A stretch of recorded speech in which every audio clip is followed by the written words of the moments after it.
എല്ലാവർക്കും നമസ്കാരം. സ്മൈലി കിച്ചണിലേക്ക് സ്വാഗതം. ഇന്നത്തെ വീഡിയോ തുടങ്ങുന്നതിന് മുമ്പ് ഒരു സന്തോഷ വാർത്ത നിങ്ങളെ അറിയിക്കണമെന്ന് ഞാൻ അതിയായി ആഗ്രഹിക്കുന്നുണ്ട്. അതായത് 1000 സബ്സ്ക്രൈബേഴ്സ് ആകുമ്പോൾ സബ്സ്ക്രൈബേഴ്സായ 2 പേരെ തിരഞ്ഞെടുത്തുകൊണ്ട് ഒരു ചെറിയൊരു ഗിഫ്റ്റ് അവർക്ക് നൽകുക. അതുപോലെ 10000 സബ്സ്ക്രൈബേഴ്സ് ആയി കഴിയുമ്പോൾ ഒരാളെ തിരഞ്ഞെടുത്തുകൊണ്ട് അവർക്ക് ഉപകാരപ്പെടുന്ന ഒരു ഗിഫ്റ്റ്, നല്ലൊരു ഗിഫ്റ്റ് അവർക്ക് എത്തിച്ചു കൊടുക്കുക എന്ന് ഞാൻ അതിയായി ആഗ്രഹിക്കുന്നുണ്ട്. അപ്പോൾ നിങ്ങൾ ഈ ചാനൽ സബ്സ്ക്രൈബ് ചെയ്യാത്തവർ സബ്സ്ക്രൈബ് ചെയ്യുക, ബെൽ ബട്ടൺ അമർത്തുക, നിങ്ങളുടെ അഭിപ്രായങ്ങൾ കമൻറ്റ് ബോക്സിൽ അറിയിക്കുക. അപ്പോൾ നമുക്കിന്ന് ഒരു വറുത്തരച്ച സ്പെഷ്യൽ ചമ്മന്തിപ്പൊടി എങ്ങനെ തയ്യാറാക്കാം എന്ന് നോക്കാം.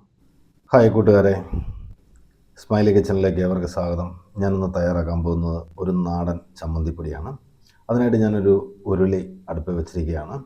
അതിലേക്ക് ഞാൻ 200 ഗ്രാം വെളിച്ചെണ്ണ ഒഴിച്ചു കൊടുക്കുകയാണ്. വെളിച്ചെണ്ണ ഒന്ന് ചൂടായി വരുന്നോളം വരെ നമുക്ക് വെയിറ്റ് ചെയ്യാം. ഒരു 200 ഗ്രാമോളം വെളിച്ചെണ്ണ ഞാൻ ഒഴിച്ചു കൊടുത്തു. നമ്മൾ വെളിച്ചെണ്ണ ചൂടായി വരുമ്പോഴേക്കും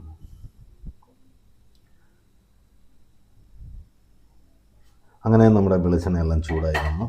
ഇതിലേക്ക് ഞാൻ ഒരു 150-200 ഗ്രാമോളം ചെറിയ ഉള്ളി അരിഞ്ഞെടുത്ത് ചേർത്ത് കൊടുക്കുകയാണ്.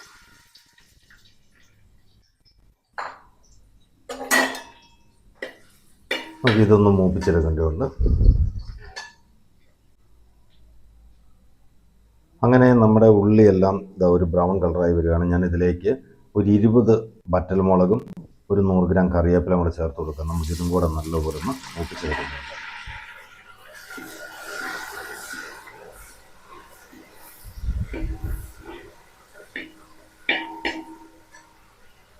ഉള്ളിയെല്ലാം മൂത്ത് വന്ന് ഞാനിതെല്ലാം ഒരു പാത്രത്തിലേക്ക് മാറ്റി വെക്കാൻ പോവാം. അങ്ങനെ നമ്മുടെ ഉള്ളിയെല്ലാം വറുത്ത് കോരി ഇനി ഇതിലേക്ക് ഞാൻ 200 ഗ്രാം ഇഞ്ചി ചേർത്ത് കൊടുക്കുകയാണ്. അത് നമുക്ക് വറുത്ത് കോരി എടുക്കേണ്ടതുണ്ട്. അങ്ങനെ നമ്മുടെ ഇഞ്ചിയൊക്കെ റെഡിയായി വന്നു. ഞാനിത് കോരിയൊരു പാത്രത്തിലേക്ക് മാറ്റി വെക്കാൻ പോവാണ്. അത് കഴിഞ്ഞ് നമുക്ക് തേങ്ങ വറുത്തെടുക്കണം. അങ്ങനെ നമ്മൾ ഇഞ്ചി വറുത്ത് കോരിയ ആ ചട്ടിയിലേക്ക് തന്നെ ഞാനൊരു 5 തേങ്ങയാണ് ചിരണ്ടിയെടുത്തിരിക്കുന്നത്. ഇത് ചേർത്ത് കൊടുക്കുകയാണ്.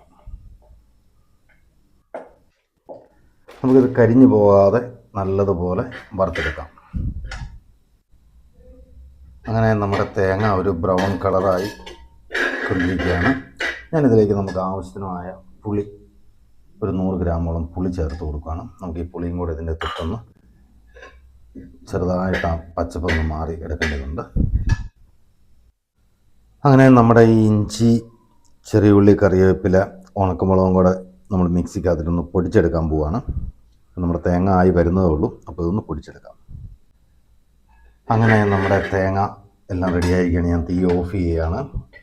ഇനിയിപ്പം നമ്മളിത് ഫാനിൻ്റെ ചുവട്ടിൽ കൊണ്ടുവച്ച് ഒന്ന് തണുപ്പിക്കേണ്ടതുണ്ട്.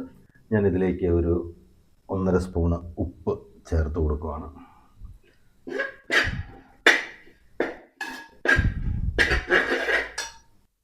അങ്ങനെ നമ്മുടെ തേങ്ങ എല്ലാം നല്ലപോലെ ചൂടെല്ലാം കഴിഞ്ഞു. ഞാൻ ആ പൊടിച്ചു വെച്ച നമ്മുടെ മുളക്, ഉള്ളി എല്ലാം കൂടെ ഇതിലേക്ക് ചേർത്തു. ഇനി നമ്മളിതൊന്ന് പൊടിച്ചെടുക്കാൻ പോവാണ്. അങ്ങനെ നമ്മുടെ നാടൻ ചമ്മന്തിപ്പൊടി റെഡിയായിരിക്കുകയാണ്. ഈ വീഡിയോ ഇഷ്ടമായെങ്കിൽ എല്ലാവരും ഷെയർ ചെയ്യുക, സബ്സ്ക്രൈബ് ചെയ്യുക, നിങ്ങളുടെ അഭിപ്രായങ്ങൾ അറിയിക്കുക. Bye bye.